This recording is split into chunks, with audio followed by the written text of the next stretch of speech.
Right. Progress. Welcome everyone. We're going to go ahead and get started. Our final District 1 meeting of the year, which is very exciting and sad, depending on how you look at it, I guess. But we're going to go ahead and start with a prayer and the Pledge of Allegiance. So,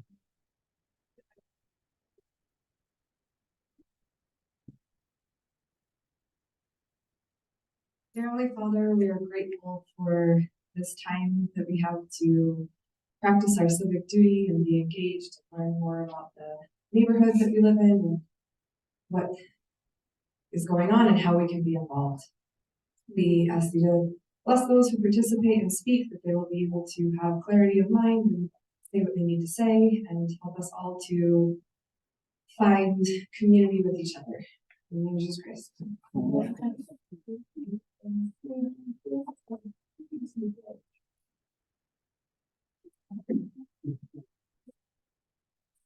I pledge allegiance to the flag of the United States and to the republic which stands one nation, God, indivisible, with liberty and justice for all.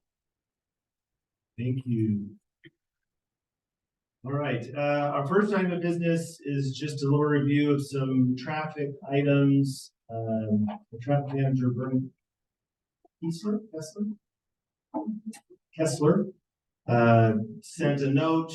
I'm not going to read the entire thing, just highlight a couple of things. They've installed a southbound Your Speed sign on 3800 or near 3800 North, near the new Quail Orchard Park. They're trying to identify that a camera, trying to identify where a good crosswalk location is close to that so that youth, young people, families can cross safely. So they're working on that.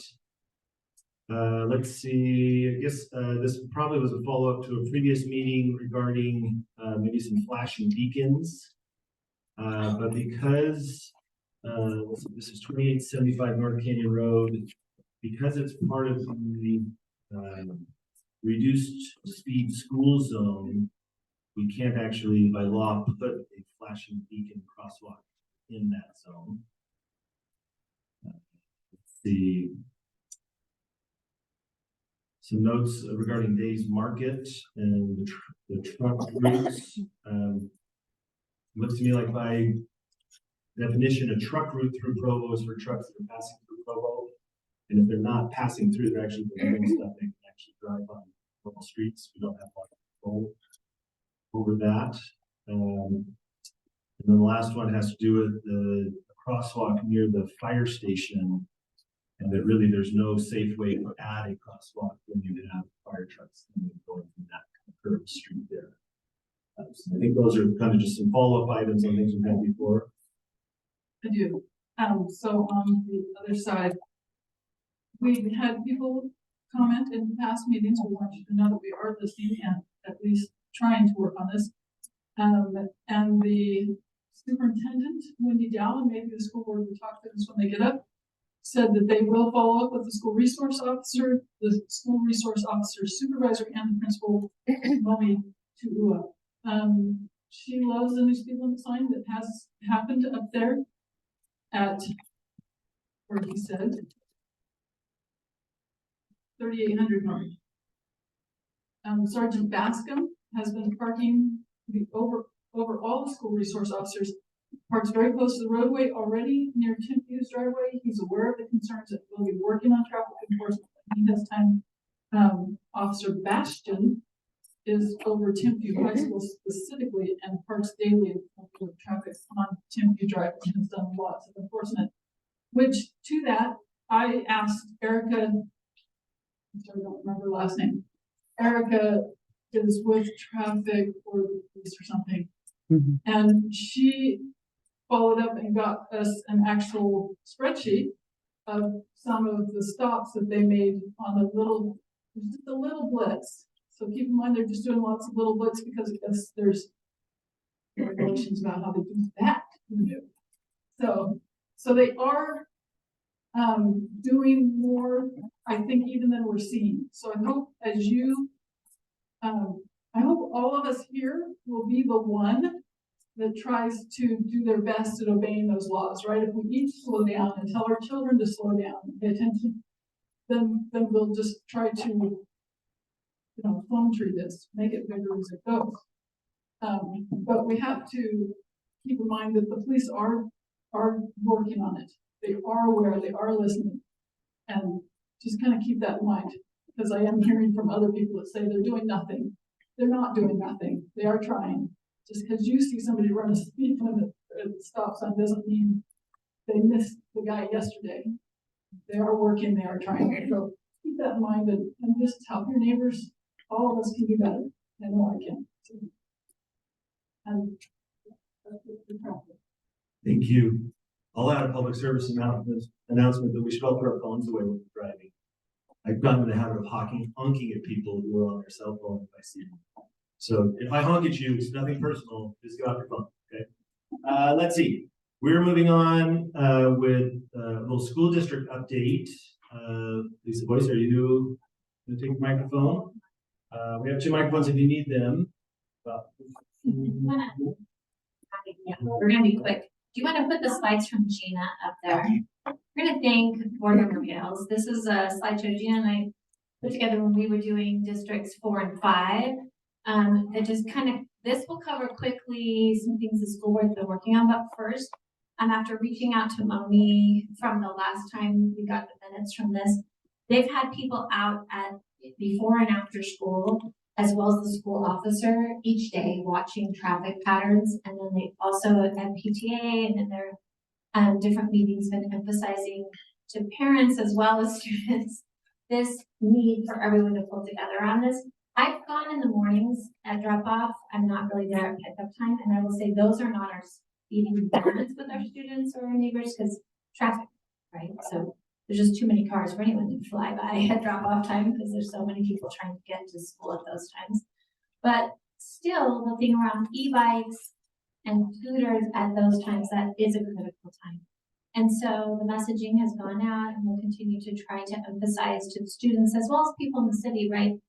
Some of those e-bikes are actually not bicycles and they need to be licensed differently and you need to be a certified to drive them and they have speed limits and need to be in the right lane to be in the bike lane, not on the sidewalk, for example, depending on where in the city you are. I know there are parts of the city where you're supposed to be on the sidewalk and not on the bike lane on 9th East. But those are matters of education as well as really all of us pulling together on that.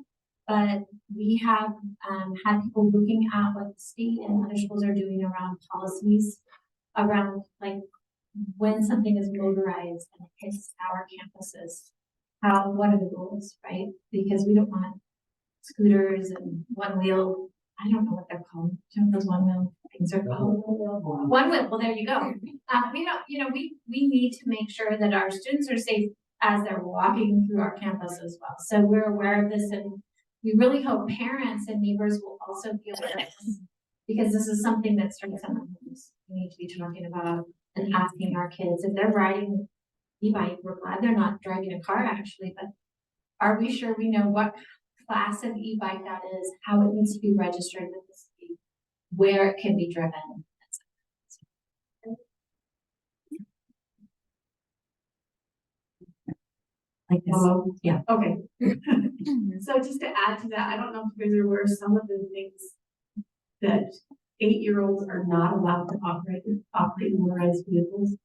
So, I mean, there are rules in place in the state of Utah. I want to just go over a couple of them. Another 8-year-olds, it says it may not operate a motorized assisted scooter with the motor running on any public property or sidewalk. Yes. Yes. And then, let's see. An individual under the age of 14 may not operate e-bikes until the electric motor engaged or any public property or sidewalk without direct supervision. So I know that sometimes the golf carts is a big problem, and especially on the sidewalks or in other public places. So we've got to be aware of those. And I think this is just letting people know that there are rules in place for that through state law.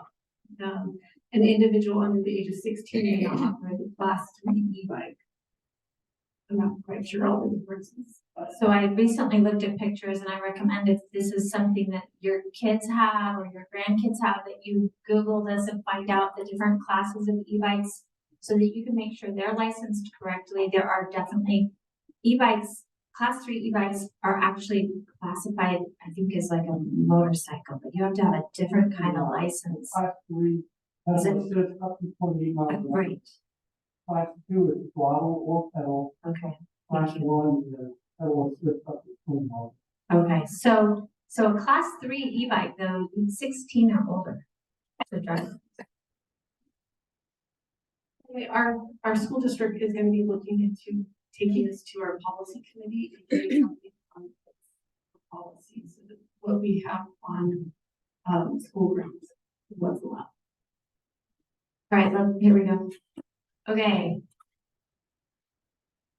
Okay, so the first thing is just ways you can get informed. So our superintendent sends out 2 weekly updates that are shorter, one to every employee of the district, they get that every Friday, and one to every parent or stakeholder with a student in the district. And that update comes out weekly with a link.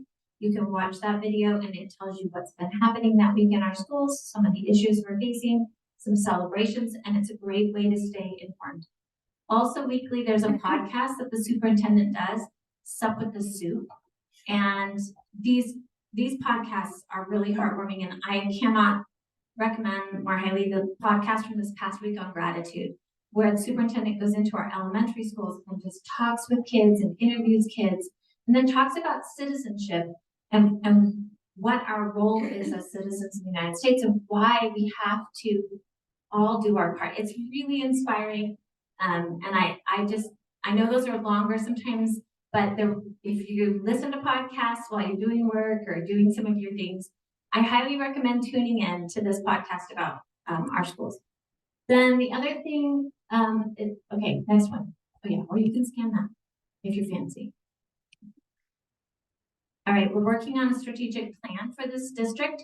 We really want to have a clear set of values, vision, and mission, and then specifically goals, as well as metrics to say to you, here's what we're going to try to do, and here's how we're going to measure how we're doing, and this is how and when we will be reporting out to you how we are doing.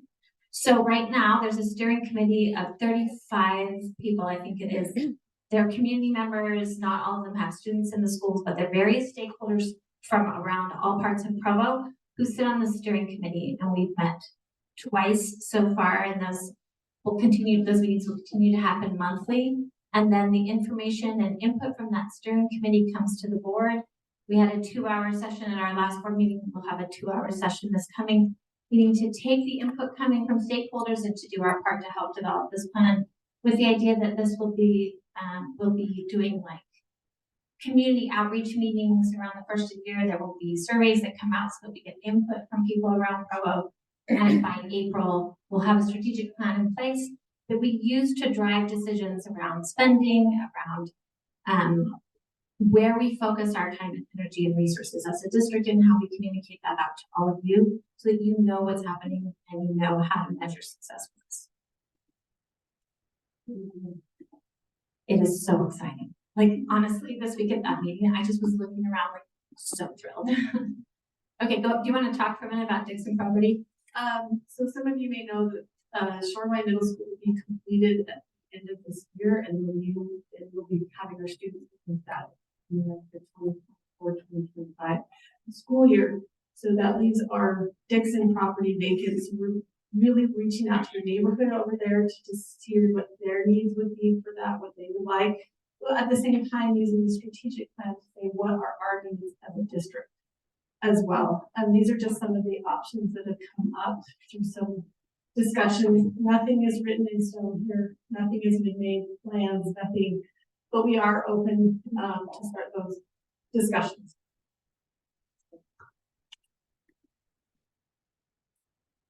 This calendar, past the slide, the deadline just passed for this. Couple of things. One is Camp Big Springs. Some of you are aware of what this is. It's an overnight camp that our 5th graders go to at Big Springs. And this past year, due to weather, all of the platforms were destroyed and the warehouse where all of our supplies are stored, the roof caved in on that. Took a long time to kind of dig that out and find out that luckily the equipment was not damaged, just the building that has been housing that was damaged. But it has brought up the conversation, do we rebuild? Is this the right thing moving forward? The community has a lot of strong input in support of Camp Big Springs. We just need to make sure that we're thinking this through and, you know, in the future, is there a day camp option that still meets these needs, or do we want this overnight experience? And we're open to your input on this topic. Because I think it's important that we get this right. I know there's a history of really special things that have happened with that outdoor learning experience for our students. And I know the foundation, the Provo City School District Foundation, does a lot of fundraising to help offer scholarships to students who would otherwise not afford this. And for some kids, this is their first kind of camping outdoor experience. But we have to be thoughtful as we look to the future of what is the need and is this the best way to meet it. And then just this news school that's opening up for our middle school. We approved an extra bus to help make sure we've got kids who are crossing railroad tracks, etc. Even if they're outside of the specific mileage range that the state says, we've got a safe route for kids to get to school. So we approved that. Okay, there is one more thing. For our district specifically, the superintendent is looking at the winter horizon and thinking ahead about what we do when we have snow, etc. at school. And right now, she and the people that she's been talking to in the district are recommending that they would make a decision. You know how hard it is to make any weather-related decisions ahead. They're going to try to have this conversation by 7 p.m. each night about the next day. And if it looks like there might be trouble rather than getting up at 3 and 4 a.m., they'll say, if it looks problematic, they will decide to wake up by 2 hours. And when they push that late start, the reason this district, we need your input is that the bus transportation department would prefer them to trigger below the bench. So there would be, if there's a 2-hour late start, there is below the bench pickup. So we want to hear how that impacts our neighborhood. Families that typically might get picked up along Foothill Drive, for example, they would get picked up down on Timpview Drive, or wherever their below the bench pickup spot is. And we know if you're working and you need your kid to walk to the bus stop, we want to hear from you if that's problematic. But again, this is just a suggested way to try to give as much notice as possible to people who have to make different plans when school gets canceled or bumped to start late. Yeah. No, it'll help to alleviate a lot of parents wondering, is school happening or If you've ever set that 5 a.m. alarm so that you can check your text, so that you can decide whether or not to get your kids up, you know that even then, like, you might miss that phone call. So we're going to be testing short time, the system that calls out to every parent. And then we're going to say, did you get a text or a phone call? And make sure, because there are also kind of gaps in that system.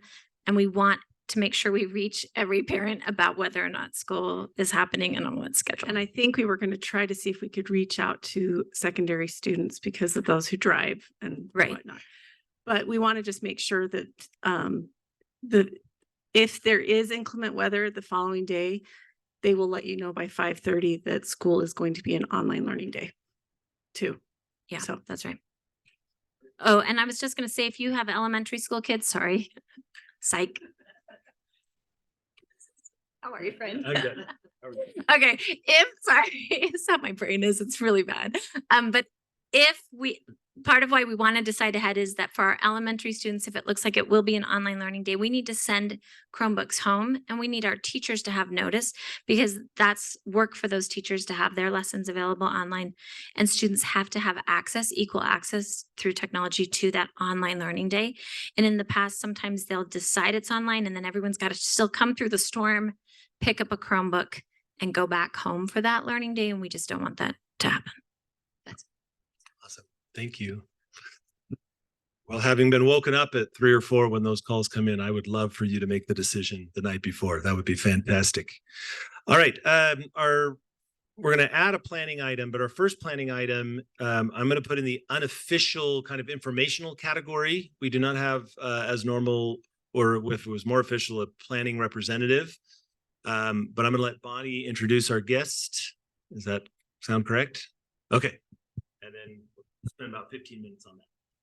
Okay, we're going to have David Bragonje speak to us about the Cirque Condos, and to understand what that is when you're going north on Canyon Road and then it dips down and you're going to merge onto University to go up the canyon or onto 8th North. When it dips down, that's the gravel pit area that has been at all of these meetings for years and years about what's going on with the gravel pit. Well, we now have a sneak peek. We have a new owner, and he is going to give us a sneak peek. This is not written in stone. This is just a sneak peek of what he's proposing to do with this area. And it is not a gravel pit.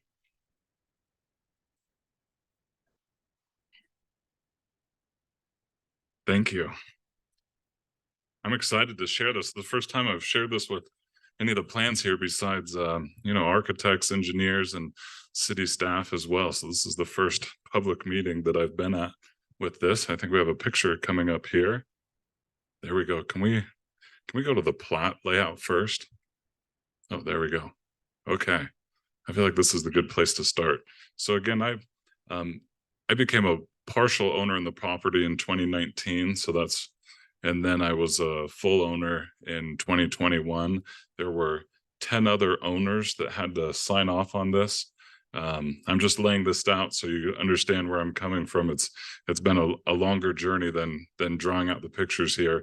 There were 10 people, most all of them out of state. That made it really hard to do anything with the gravel pit. You had to have 10 different people sign off on anything because of the ownership structure on the parcels at the time. So all that's been consolidated now. Also over the last year, I've worked with Provo City to realign all the boundaries on the properties. There were 7 parcels there total, about 7.5 acres. I think I ended up with a little less than that at the end, but it's about 7.5 acres. And you can see where the Provo power substation is. Most of the boundary line adjustments we did were around the substation. There was overlaps and stuff that need to be cleared up from years of mistaken boundary recordings. So all that's been done and recorded, and so we can move forward. That helps out a lot. With that done, we now know the boundaries that we're confined by, including with UDOT on the west there. UDOT got a chunk of property too. Everything here in this area, in the X area, that's property that I did own but was in the UDOT right of way. So anyway, this is what we're working with now. The plan is for condos to be put in there. Current zoning for the property is agriculture. And so we will be requesting a zone change. That's what we're working on now. There weren't great agricultural opportunities here, so we decided to move in a different direction. We're looking for rock gardens. Yes, I will help you get your rock garden started if you want. We're looking for a high density residential 14.14C zone change is what we're looking for right now. We probably don't need the high density for the number of units that we're proposing, but for the height of the building, we need it. And I'll talk about the height of the building maybe when we get to the other slides there. Again, the plan is for condos from the beginning. I was picturing condos, owner occupied. That's still what I'm looking for. Great. This is a great place to look at here. That informs a lot of the decisions that you make. You kind of have to have a direction to go at the beginning. I know interest rates are really high. Maybe it seems speculative to be planning condos right now, but their prices are going to come down, I'm sure. So I think it'll work out. So 74 units is what we have right now. Mostly 2-bedroom with also 3-bedroom, and there's a couple 1-bedroom. Again, this is preliminary. This is what we've drawn up right now. I'll point out the parking though. The parking's unique. There's actually 2 levels of parking, one underground and then one at the level of the front of the building, although the front of the building will be raised up a little bit. But that will help us retain, it'll do 2 things. One is it helps to retain the gravel pit that's there. Another benefit is it moves most of the parking, about 3/4 of the parking underneath the building. And in a condo, we feel like that's preferable. That's what the market would demand. People come, they can park their cars, under the building, out of the elements, and they're not living in a condo, but parking out on the street or out on the parking garage like they would in an apartment building. More than 2. So, but there'll be about 1.5 parking stalls per unit underground is where it'll be at. So everybody will have at least 1 spot underground. Half the residents will have 2, with the rest of the parking out on the surface. That's the plan. Okay, should we let's go and look at the height. I feel like we should talk about the height here. I feel like height's is there another picture there? Yeah, I think there were some other. Is there another one? I thought I'd sent to some other slides, but maybe not. I had some other slides that were like this one, but a little more blown out, and they didn't have this little detail here. Yeah. For now. I can see if I can find them. I was told that these were the new slides, so I replaced them. Let's stay right here. If you find others that look like this, we can look at it. I know heights of buildings are always a big topic, and how it's going to impact. If we find the other one, we'll see that the height of the building here is about level with the bottom of the power substation that's there. And it's well below the cut in the mountain. So I'd actually like feedback on this. When I look at it in the other picture again, I'm thinking that in this one the building is hiding the eyesore that's already there. That's probably different than most projects that go in. There's no one with a view above this. Any view that's obstructed from down below is covering up substation and the cut that's in the mountain. I will say the cut that's in the mountain, as part of this, of course, there'll be a landscaping plan and design. I don't have that. We're working on that still. When we go to the next step here, we will have something. But the plan is to reseed the whole cut that's in the mountain right now.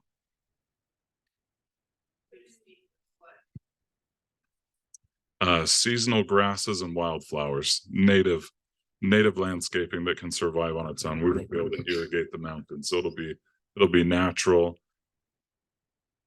Yeah, I don't know if we can water or not. I would like to have a little bit of watering so we can establish, maybe some scrub oak, or even mountain maple, or some other trees that would, native type stuff on the back. Oh, here we go. This is good. Can I interrupt real quick? I'm sorry. Yeah. On Zoom, they can only hear when you talk in a microphone. So when people in the audience ask a question, can you reiterate your question so that people on Zoom can hear it? Got it. And also, we had a question on Zoom about guest parking and visitor parking. Guests will be welcome at the condo project, so they can come. We're working on the parking. The way it's drawn up right now, we have adequate parking. There's more than 2 parking stalls per unit, so there should be plenty of room for visitors and guests to come and stay there. Which, to that point, current code, he has well over what code asks for. So I guess that's going to be where the visitors park, I guess, is how that would be looked at. And I appreciate that you have more than what the city is going to ask you to do. I was curious about the first map showed a lot of white, and it crossed over the trail.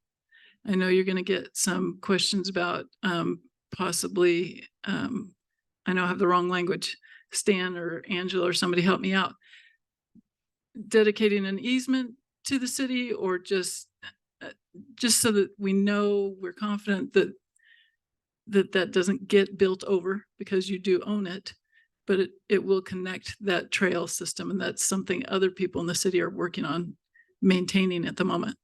And to your question about the height, I'm concerned about moving towards the high density rezone if you don't need it for numbers.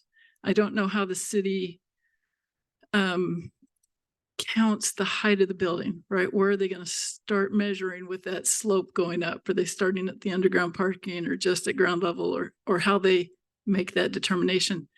Because I would love to see just a medium density zone.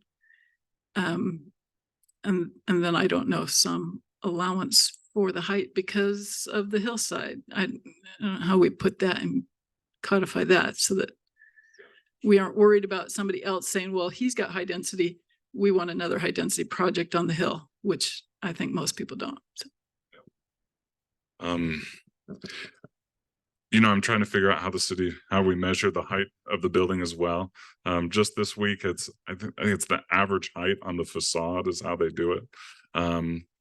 Fair enough. Again, I guess we're thinking the hillside. I'm thinking I'm on University, so maybe it depends on which road you feel like you're on. As far as the trail was concerned, yes, definitely, I'm sure that'll be part of it. There's such a difference in elevation between the two that there's no plans from where this building sits to the top. There's no plans for anything up top. So I assume that a trail easement would be dedicated or something. From the previous plan, you can see that we drew in there, you know, an access trail from this building. That's very much always been my plan. I figured, you know, we have buildings in the city where you're downtown and you walk out and you're in the middle of everything. And this would be a building where you come home, throw your keys on the counter and, you know, hike up into the mountains. You're right there and you don't have to get in your car to access that kind of activity.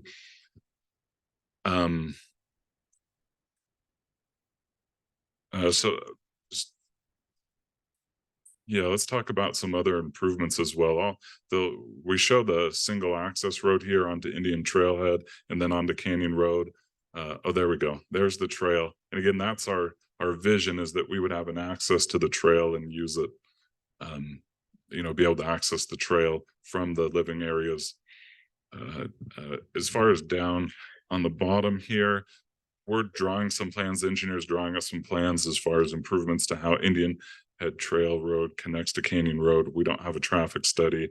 I actually spent most of the time so far working on a larger change to Canyon Road. The city and UDOT are looking at that. They're still looking at that. There's lots of discussion there. This could go away here. This design would accommodate that. You know, a swooping in Canyon Road right here to accommodate a traffic light that will be put in at some point, whether it's this year or 10 years from now, they don't know. So that's not, I don't have any information on when they're doing that, but this will accommodate it.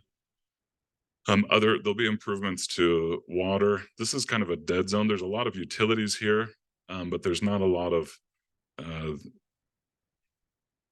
maybe I shouldn't have brought up the traffic light idea. I don't have anything to do with that. That's above my pay grade. Water, the water will need to be run down here, connected for the city. Gas will need to be run down here.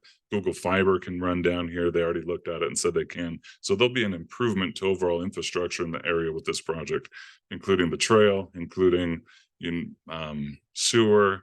There's already laterals under sleeves underneath the university for sewer and storm drain.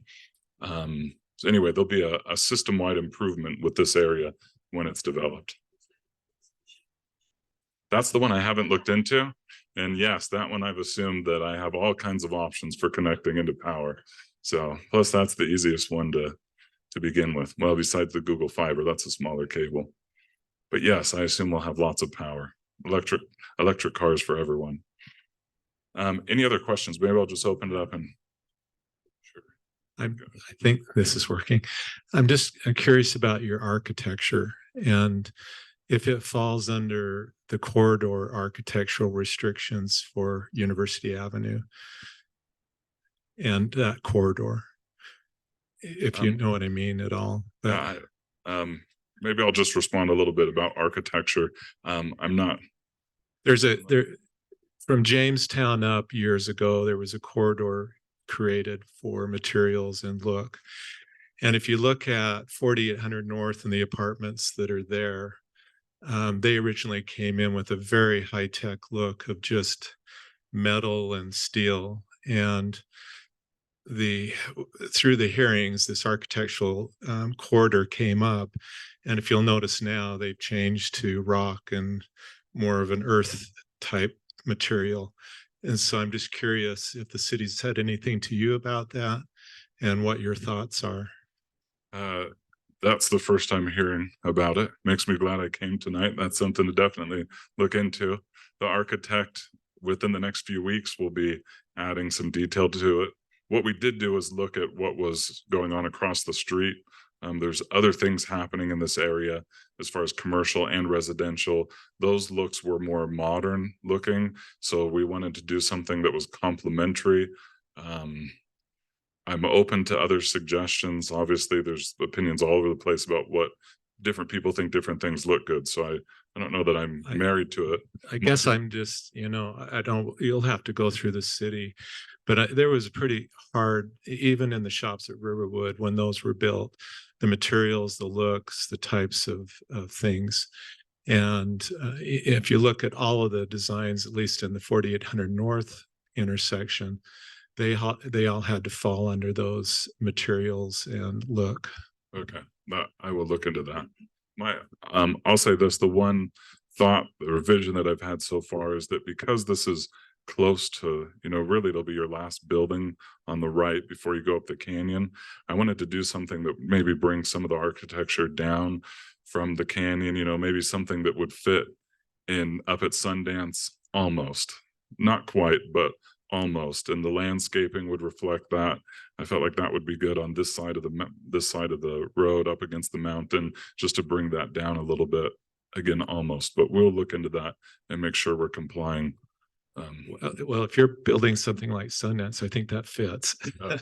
I guess what you're showing right now. I just worry that, like the original on those other units, they were just gray metal.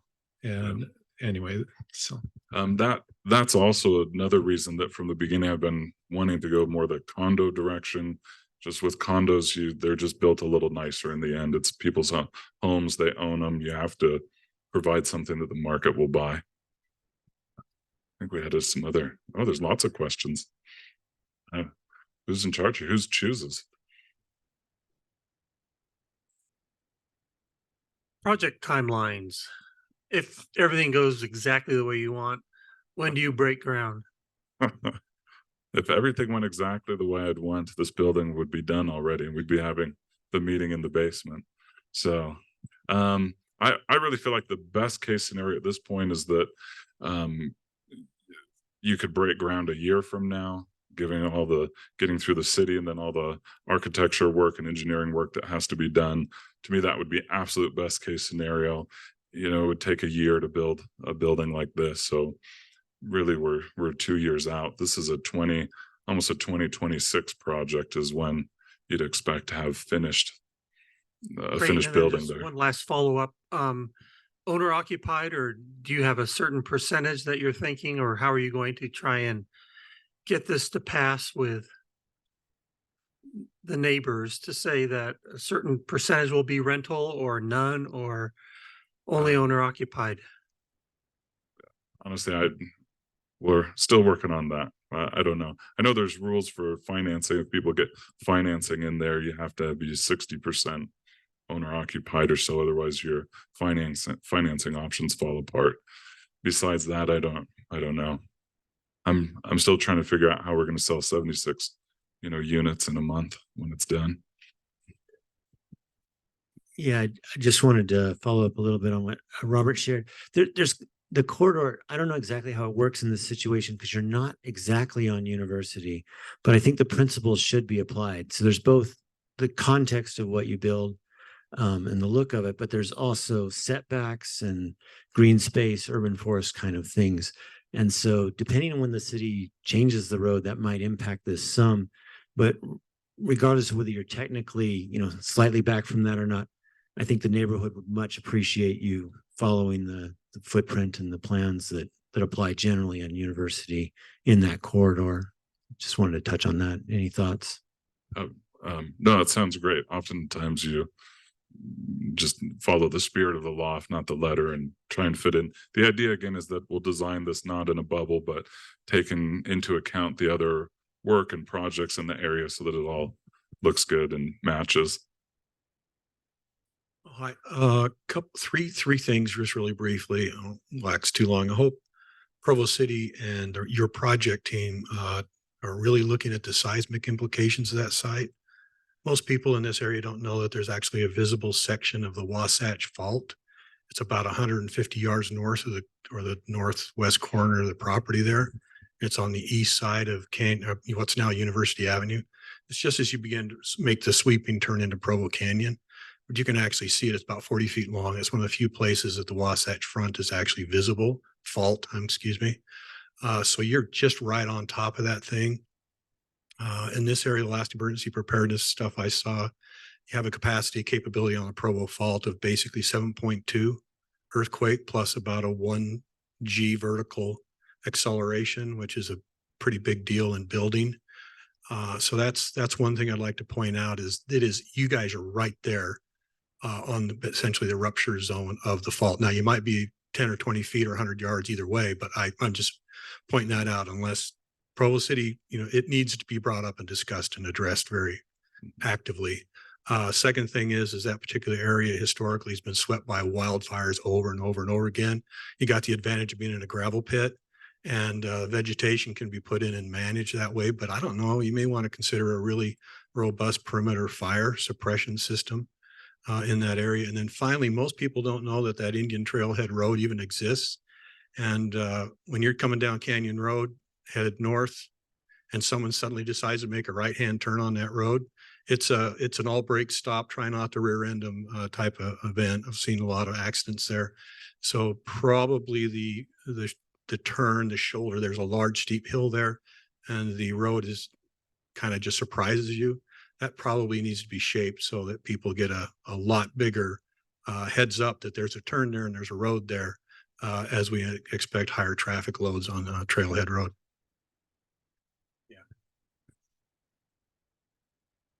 Thank you. I don't know that I'll respond to all of that. Some of that we're aware of, we'll look at, and we'll have to do additional studies and the engineers drawing things up. But yeah, I agree. All those things need to be looked at.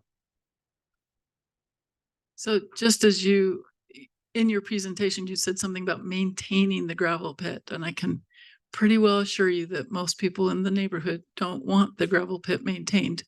Did I say maintaining? Yes. Maybe I said reseeding. I don't know. Maybe that's what you were hoping for. Oh. Because the history before you had it shouldn't have been a gravel pit, and we've been waiting for it to be reseeded by the previous owner. So, yeah. So we'd love to see it, some natural hillside there. And I'd love to see the materials blend right in with the hillside. I think it could be a good thing. And I would encourage the city to measure the height of your building, maybe from whatever that road is that goes in there. I don't know how they we'll do get that. more detailed pictures too. This is low resolution. We'll get more high. Okay, we just had a question on Zoom. I think you had answered this. They're asking why you want high density zoning when medium density is what the project requires. Was it the height? Is that what you said? Yes, that's what, and again, this is like this week, last week that I've been dialing some of this stuff in. So yes, as far as I know, that's what we need for to get to the building height of 55 feet is your average building height. We'll look into that and see.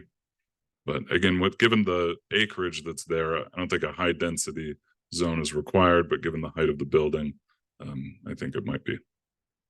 But maybe a development agreement would satisfy that without changing the whole zone or something. I think last time Bill Pepperoni was here that we needed to be the ones to recommend a development agreement. I think we would recommend that because there are some other unique things that we'd be in favor of, there's a reason to pull it back generally just with some tweaks. And I think a development agreement might help all of that. Yeah, I did have a conversation with Aaron at the city, the city planner. And, you know, I was talking originally about a pro zone, and he's like, the city has like 39 pro zones and we are axing those, no more pro zones. So, I don't know, I'll kind of defer to him at this point. It sounds like the city's changing directions as far as how that's handled. So I don't know, maybe the desire is to just zone things the right way and not have to do a bunch of exceptions or things on their own. So I don't know. Well, thank you very much for joining us. Yeah, thanks, everyone. We look forward to seeing you back. So we're going to add a quick item. Well, hopefully it's a quick item, a planning item here. Rachel, will you bring up from, yep. So on November 25th, some of you might, oh, sorry. Yes, thank you. October 25th, the students who presented here last meeting went to Planning Commission and presented, and these are the four main goals they presented. And some of us, I think, want to go on record as saying that that's not what we talked about here. So we're a little surprised that they're the four main goals that got presented to Planning Commission. It seemed at the time, from my point of view, and I have a PhD in this stuff, so I'm happy to talk to them some more. But when asked what the goal of this was, it sure seemed like they had not a great idea either. So the fact that this is now going to Planning Commission and then going to become like part of our ordinance seems a little out of order at minimum.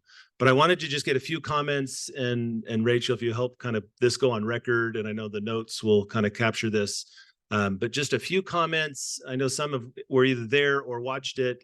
So let's just let's say 5 minutes, make sure we're on record, kind of how we really feel about this. And then Rachel, maybe we can have a follow-up or figure out what the process is to kind of prevent any really negative stuff happening in a neighborhood that we care a lot about. So Stan, do you want to take a minute and comment there? Real quickly. So if you watch this whole presentation, when they say minimize parking, they want to reduce parking requirements, especially this is part of what they're calling the Northeast plan. So it's in our neighborhood, and specifically around the river woods or that area there, to increase density with medium density residential. When they talk about rezoning, they're talking about facilitating getting rid of agricultural zoning and replacing that with low to medium density housing. These are like contrary to the general plan for the city. They're not anything we discussed in here. Accessory dwelling units, they're just promoting those in several ways. I didn't remember that it coming up as people wanting to promote those. So I was very concerned by this. It was actually brought to my attention by Bonnie and others who had seen this, but this seems completely inconsistent with what they discussed when they were with us. And I was troubled that this is becoming, or the direction is to include this in the Northeast plan. And I think, yeah, what you said, we might need to be on record whether we support these or not. Thanks, Dan. Anybody else want to comment specifically on this? Bonnie? So I watched the video, and when they were introduced, the city employees said that this was the foundation that was moving forward for the plan for North Timpview, Riverbottoms, Edgemont, and Sherwood Hills. And I was flabbergasted. That list. She's off by one neighborhood. That area. Well, that they were moving forward, and they're going to work session on Tuesday with the council. And I had no idea that this was even at the planning. And as Stan had mentioned, we have never discussed getting rid of parking requirements and rezoning for higher density. And you need to watch the video. It's October 25th. It's right at the very beginning of the meeting. It's the first presentation. But I think the thing that was most disturbing to me was that District 1 was not there. We didn't have any representatives at this meeting, and that it was being moved forward as the quote foundation, that is an exact quote, for the master plan moving forward for these neighborhoods.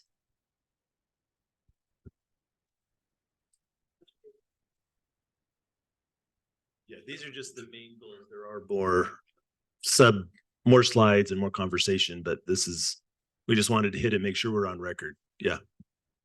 Let me just say that I'm startled as well by this. I was at the meeting when they made their presentation here, and this is way beyond that discussion. I don't know what Rachel's going to suggest to you, but I think you ought to put something in writing from the District 1 board saying, you know, we were surprised and caught unawares by this. It's contrary to our intentions, and we don't think it's a good idea. But make it formal, send it to the city council. Because it goes to city council next week. So if we wrote that in the next few days, we could get that in front of the right people in time. Sure. Contact Rachel. Maybe you could talk to Justin. Make sure we get the timing right on that. But sooner the better. So before we panic, it is just going to work session on Tuesday, if I understand correctly. So they won't be voting on it. But as was brought up, we should let the city council know so that while they are having their back and forth discussion in work session, that this is how this part of the neighborhood feels. I hesitate to say the neighborhood because there's 40 of us. But keep in mind, this is just a student group. They have no authority, no special commission. Right. So, but I like Bill's idea, and I don't know if there's other comments if we want to continue the discussion. You won't see this on your agenda simply because this came to our attention today. So that's why we're trying to keep this brief and just squeeze it into the agenda. And we apologize for that we didn't notice you ahead of time. You're being noticed now that you can at any minute write to the city council and tell them how you feel about this. You can go watch that. Just Google it, Planning Commission, October 25th. Watch it so that you can comment on it intelligently and hear how they expounded on what they see as the goals for this neighborhood. I listened to it and had, I got to go write pages. So we can't discuss it in 5 minutes. So you will not be allowed to speak at work session, but you do have the opportunity to write, email your city councilors, call them, text them, hijack them after this meeting. 2 of them are right here.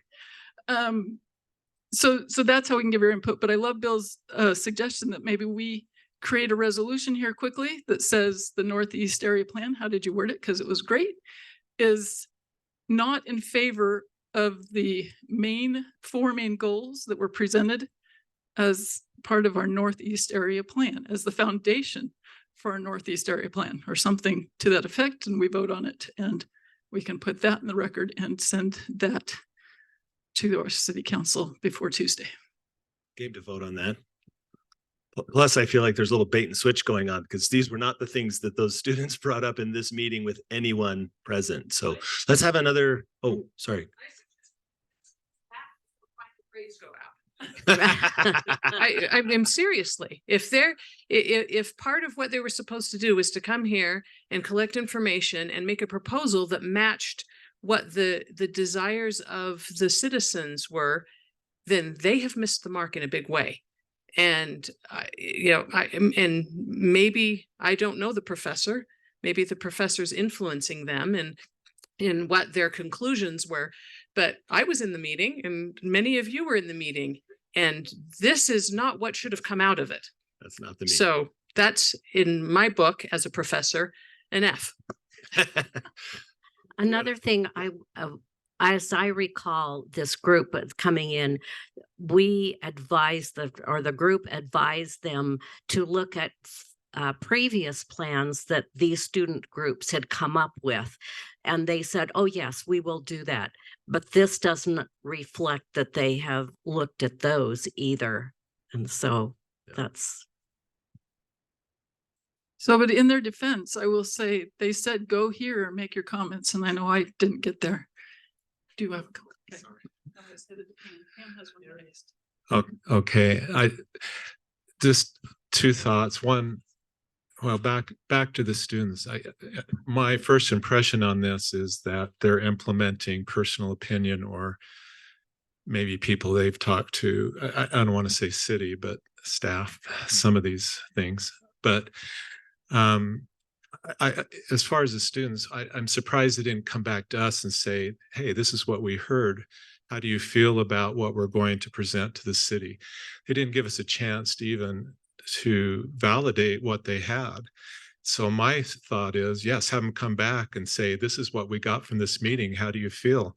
And I mean, if they're going to work with cities, that would be a good opportunity for them to see how we feel and how it's going to be for them in the future at city meetings.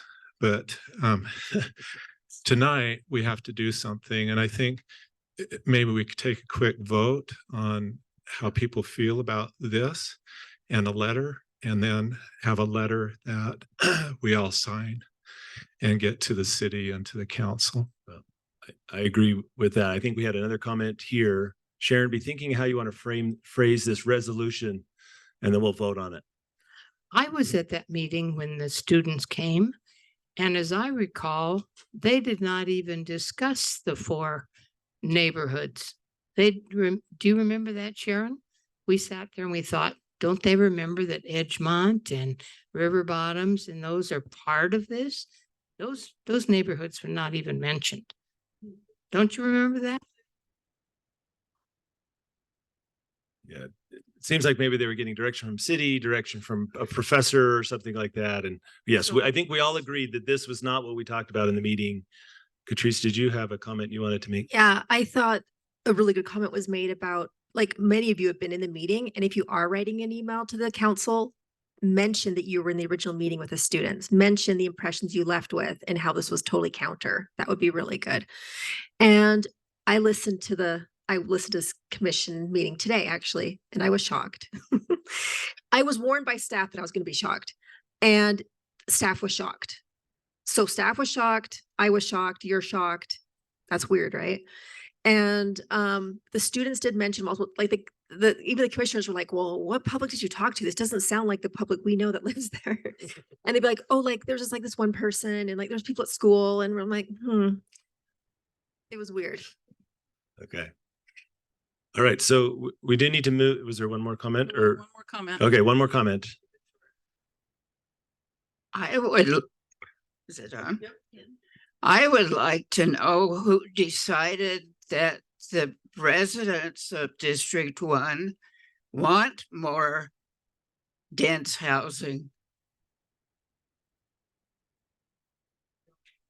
Yeah. So, Rachel, we have somebody online? Yeah, we have someone online wondering, can substitute goals be put forth?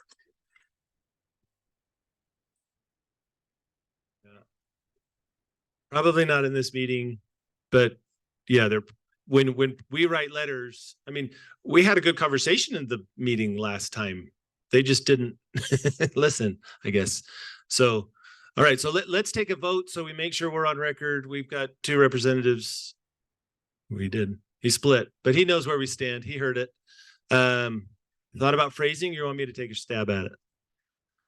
So I would propose that members of District 1 present at this meeting, that's what we would vote on, right? Are not, no, I'll go stronger. We are against those 4 main goals as being representative of anything that should have come out of this plan. Sharon will write up the letter.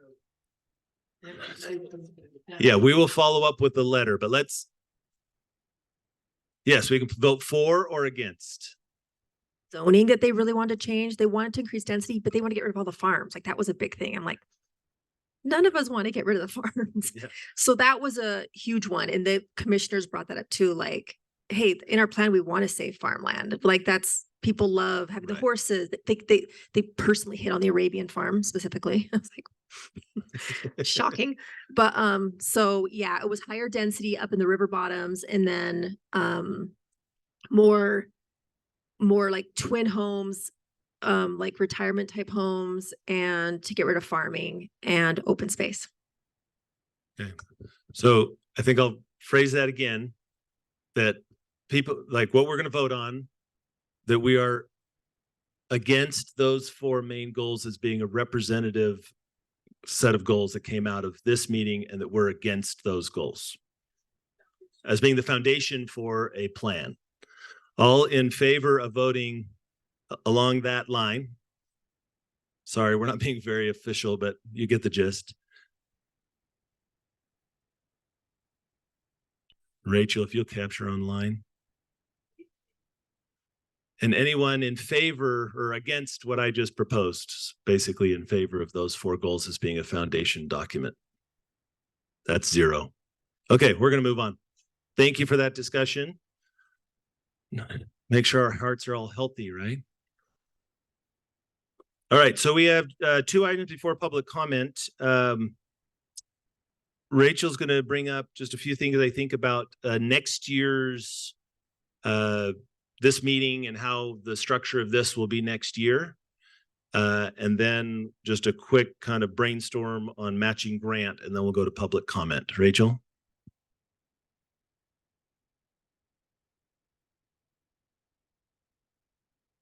I had to share the screen so with the Zoom. Okay, so let me get to the next slide here. So we did a survey to all the neighborhood district board members and city staff in September to see how the new district program is going. And we also had an in-person meeting where we discussed what's going on. We got some feedback on that. One of them is that the board members felt that it was extremely important to have city staff at the neighborhood district meetings. And if you look down where it says feedback from city staff, they replied with, they don't want to do meetings on Thursdays. The meetings start too late and there's too many meetings. And so we felt like the board members really wanted staff there, and staff had some reasons why sometimes they weren't able to come. And then some other feedback from the board members is that they want more training. There were some ideas of moving some neighborhoods to different districts, kind of moving some neighborhoods around, having 2 representatives from each neighborhood, have the board members be elected rather than appointed. But then we also had some board members that felt very strongly that they wanted to be appointed and not elected.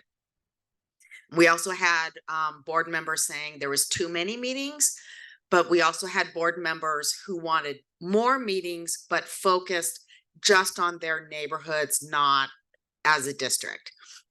They also wanted board members to be able to serve consecutive terms, to increase the service hour and matching grant funds, and go back to having the developers notify residents of zone changes or general plan map amendments.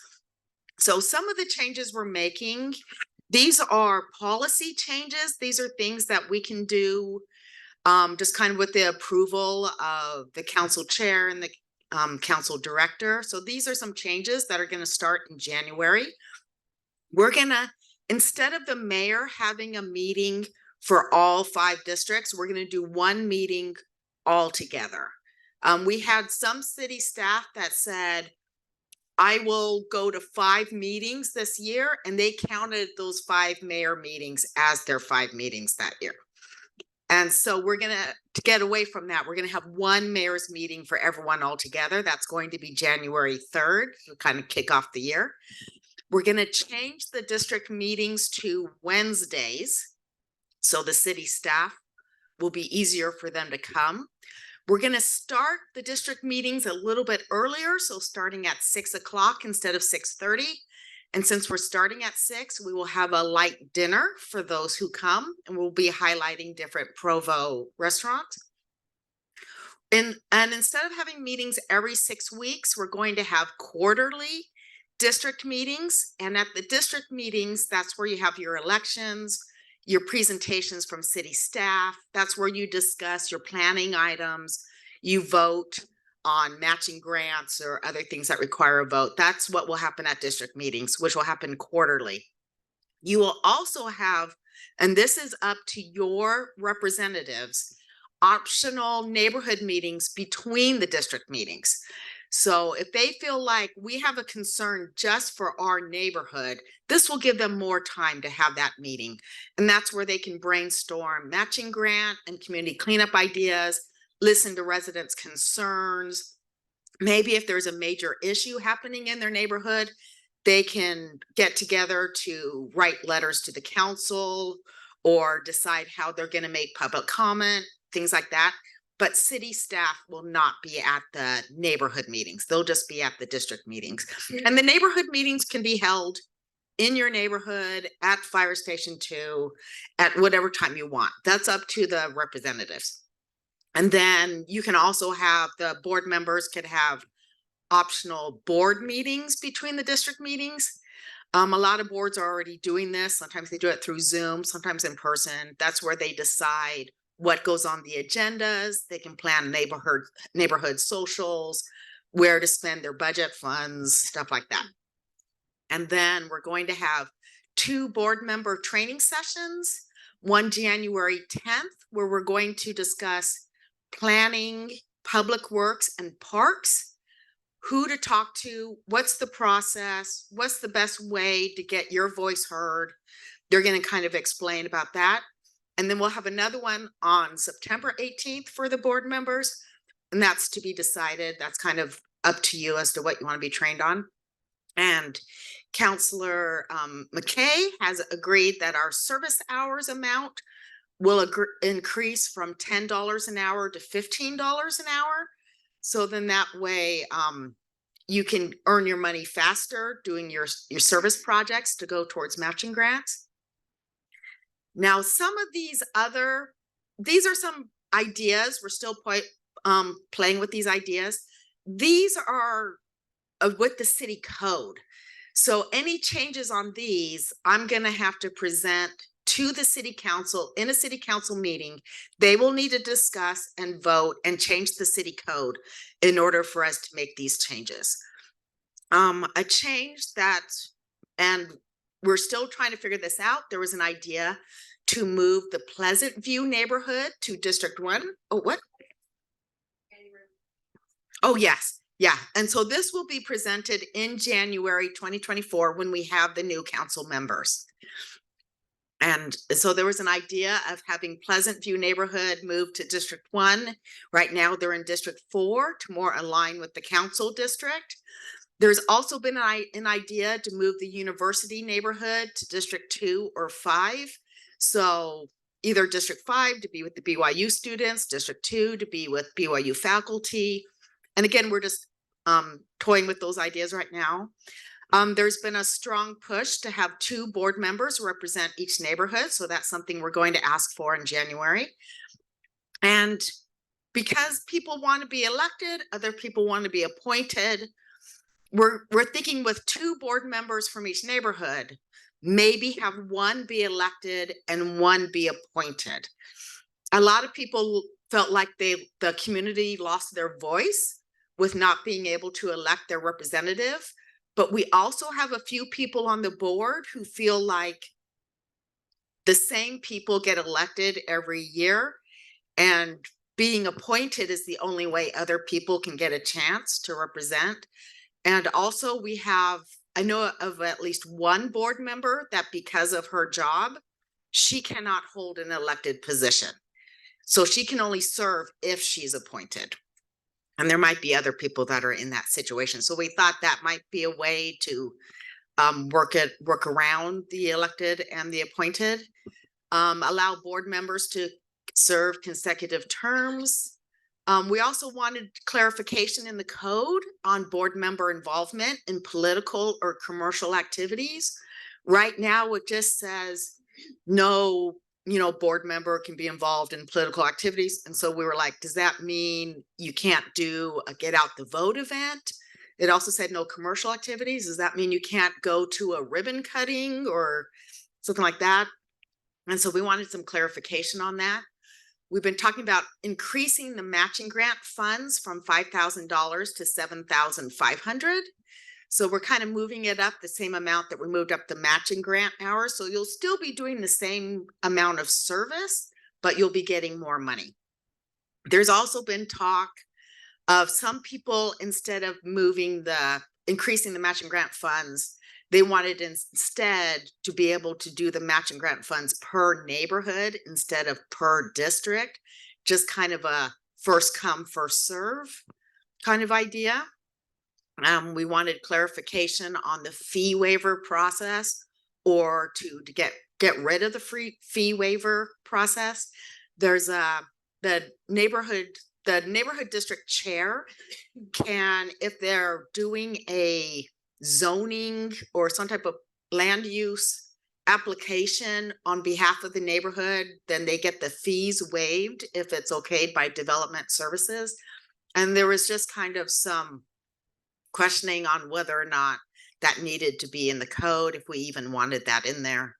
Or we had a situation where like a chair might want to do it, or might not want to do it, and then the other board members really had no say because it just said the chair could decide. We wanted it to be have more other representatives have a voice. And then also maybe thinking of reinstating the developers notifying the public of zone changes or general plan map amendments. I know this has been troublesome in the past. We used to be where the developer had to like either put a note up or mail a letter to everyone within like 500 feet or 1,000 feet. I'm not sure exactly how much it was, so that they would know to come to the neighborhood meeting. We got rid of that, and I felt like our numbers really dwindled when we had important zone change items come up, and that would be a way to get it in there. The problem that we had is some developers just didn't do it, and there was no recourse. There was nothing we could do. And then they would have nobody come to the meeting because they never notified anyone. And then they would go to planning commission or the city council and say, no one showed up. I guess they thought it was great. So that is kind of troublesome. So we're still trying to work out what's the best way to do that. But that's kind of what we're thinking of. So if you have any opinions or anything. Oh, Councilor McKay. Okay, I think you all agree, but Rachel is awesome. And I love it that she got all this feedback. I love it that she loves the program so much and that it's just amazing. It makes me so happy. I want you to know that personally, I'm for all of these things. I wonder about the elected and appointed. That would depend on you guys. I would go with what the districts wanted, but I still leaned more towards all elected. And then the other one I want to clarify is the political information. Where was that one?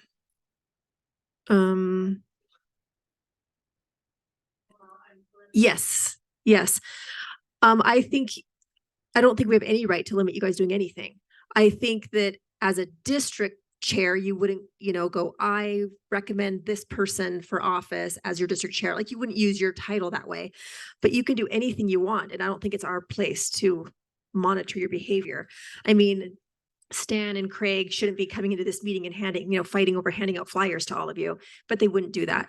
Like there's obvious things that wouldn't be appropriate, but other than that, it's your free time and you're serving, and we should not be putting any rules on you in that regard. That's my opinion. I'm not talking for the whole rest of them, but I am very excited that we're going to address this in January. We purposely pushed that off.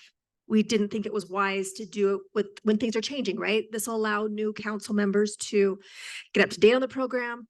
And Rachel's going to give a full overview of how the year's gone. And we got so much great feedback. I read all of your comments from all the surveys and everything. So I'm just really excited about it. I think Rachel is one of the best things we've done in the council office. Amen.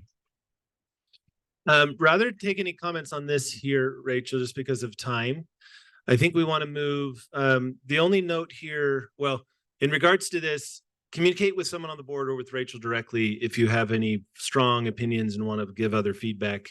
The note here, the item here about matching grant project ideas, if you came to voice something during the public comment section and want to talk about that, please feel free. But I think the only thing to add here is that if you have an idea, please let a board member know so that we can start talking about it, because we do not want to be in the same kind of timing crunch that we were last year and kind of causing, and I don't think it was just us, I think other board or other districts had the issue where they were trying to get the money right at the last minute. So if you have an idea, bring it up, talk to somebody. If you came to talk about it, don't not talk about it, but I'm not going to use the agenda time for that. So let's go ahead and open for public comment. Make sure when you speak that you use a microphone, and we'll kind of use the last, I guess, about 12, 15 minutes. Oh, thank you. To let people comment on whatever they want. And remember, comment can be questions, can be comments you want on record, could be things you want to see in a future meeting, those kinds of things. I'm just going to add a little bit to the school board report. We forgot one really important part, Timpview update. Hopefully this coming Wednesday, the principal will be sending out an email to all the parents to let them know of our move-in dates for the school, to the new part of the school, which is super exciting. We're keeping our fingers crossed that everything goes well, and it's going to be sooner than later. Hopefully soon. We don't have a specific date. We're letting the principal make that announcement. But what will be happening with parking is there's that main parking lot on Timpview Drive where all the students are parking right now. Once we move into the new building, they all go up to our new parking lot, which is up by the Thunderdome. So the parking that's on Timpview Drive will no longer be there because we need that space to tear down the old part of the building. So that's just another update. Do you guys have any questions about that? Oh yes, go Timpview. They won in the last 2 seconds today. So they're going to the state championships. So that's exciting. Big day. Thank you. Other comments? We have some new faces. Yeah. Thank you.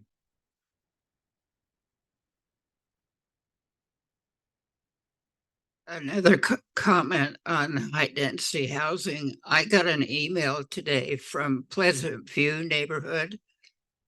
There's a very raw proposal for a 7-story building, residential, in space.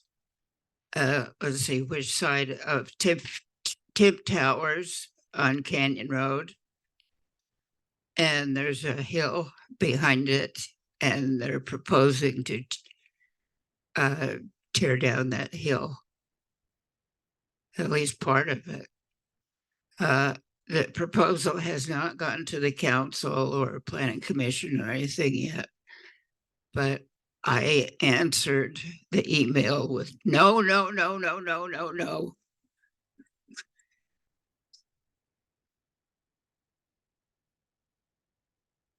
Any other comments tonight?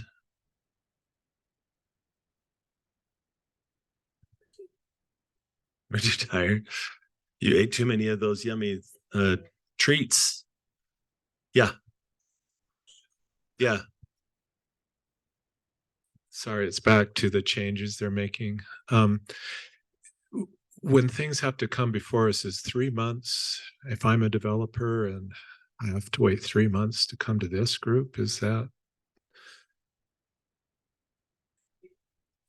So we could have a special meeting, like if it's in your neighborhood, you hold a special meeting just for my for your neighborhood? neighborhood.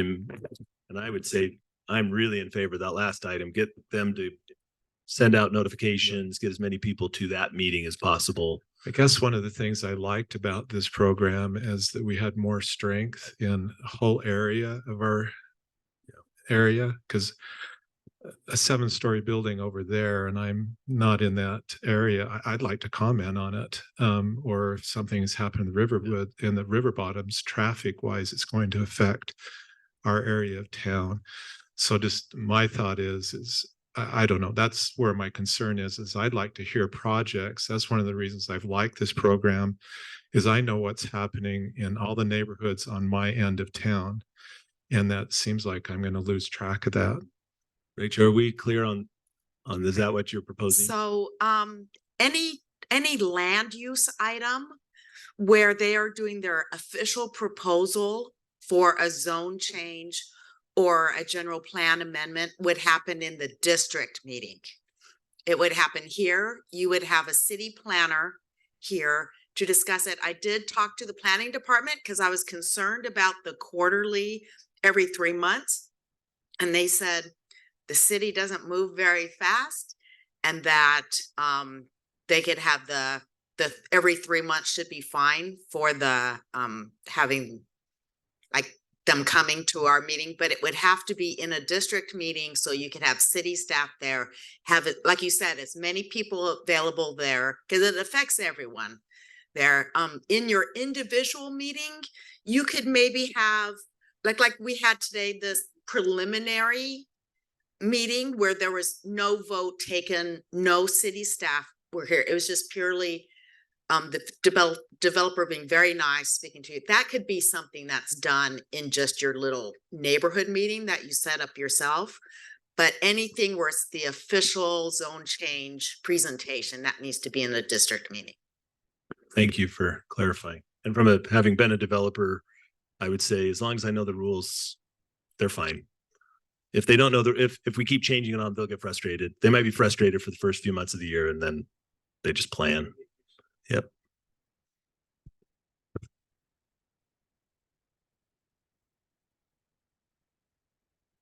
I guess my only question about doing those quarterly is then the duration of that meeting. And also that becomes the topic of that meeting. And I don't know if there are other things that need to share that time and space, but that could potentially become a long meeting, which it's fine, but I'm just wondering about like that frequency versus the duration then of that meeting and how much time individuals actually get to ask questions and engage if you've got several projects holding off until each quarter. I mean, I'm not saying we haven't had that many projects, so it may not be a real thing, just a thought I had in response. Rachel? Yeah, so this was one of the reasons why I had the meetings every 6 weeks. I originally scheduled them every 6 weeks because we had so many land use items, but that's when every land use item was coming to a meeting. Now that only zone change and general plan amendment that affect your neighborhood go to a meeting, there's been very few. I've probably the last 10, 15 meetings I've had, not a single land use item. So since we cut down what comes to the meetings, we've had very few. So hopefully it's not an issue, but we'll see how it goes. And we are basing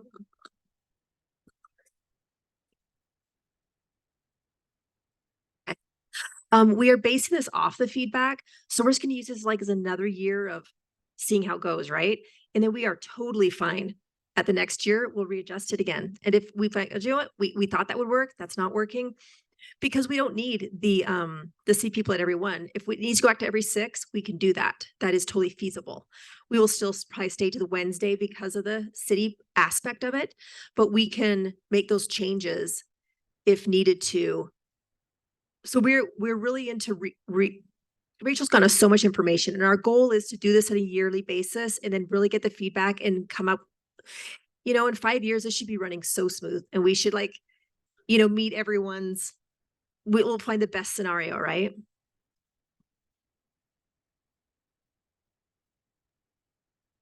Did you have a comment, Stan? Yeah, she kind of answered it. I would have gone with 6 instead of 4 meetings in a year. It just seems like we have a lot to cover and I don't want to be here really late. That really is a problem. I'm also a little concerned about Wednesdays. I understand staff doesn't actually work Fridays, so it's nice for them not to be here Thursday, but a lot of people, Wednesdays is a terrible night and they can't come to these. So I don't know how you balance that. Where we are. 12 months from now, we'll have that conversation again and make new recommendations, I guess. All right, I think we will adjourn. May I propose that we give Rachel a round of applause, though, for being awesome? And we'll see you January 3rd or the 24th. So happy holidays.